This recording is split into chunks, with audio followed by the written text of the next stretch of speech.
A mãe desse rapaz ia jogar fora essa impressora velha, mas vendo ela, ele teve uma brilhante ideia de reutilizar algumas peças dela. Então ele foi desmontando ela por completo e foi retirando todos os 3 motores que tinha nela. E será eles que ele vai precisar para fazer sua invenção. Com os motores, alguns cabos e correias retirada, ele pegou 2 rolamentos bem pequenos e colocou 2 buchas de plástico entre eles. Em seguida, ele pegou essa barrinha de ferro e colocou um rolamento nele. E depois ele colocou essa peça de plástico, que daqui a pouco vocês irão saber para que irá servir. E logo ele já foi preparar uma cola utilizando 2 substâncias que, depois de pronta, foi colocado na peça e assim deixando ela bem presa, e logo em seguida ele colocou o outro rolamento. E utilizando 2 braçadeiras, ele colocou elas sobre os 2 rolamentos, que foi colocado sobre uma peça de madeira. Mas antes disso, ele colocou a correia sobre a peça que ele havia prendido, e assim ele o parafusou. E o motor maior, ele pegou outra braçadeira e prendeu ela com parafusos sobre um pedaço de tábua de madeira e ficou dessa forma.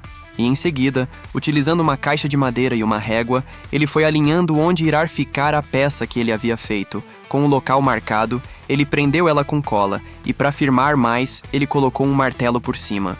E depois ele já foi colando o motor ao lado da outra peça, que ficou desta forma. E ele já foi colocando sobre os buracos que ele havia feito um conector e um botão de ligar e desligar.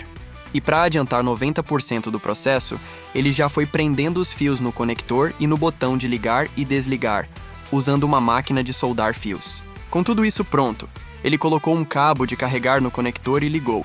E seu projeto funcionou perfeitamente, mas ainda tinha mais alguns detalhes para poder finalizar.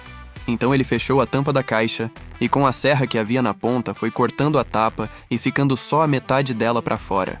E após isso ele pegou algumas madeiras, fez um furo em 2 delas e prendeu nas 2 pontas da madeira maior. E depois ele prendeu um parafuso em 2 tampas de garrafa com cola quente. E com uma régua ele foi alinhando ela na tampa da caixa.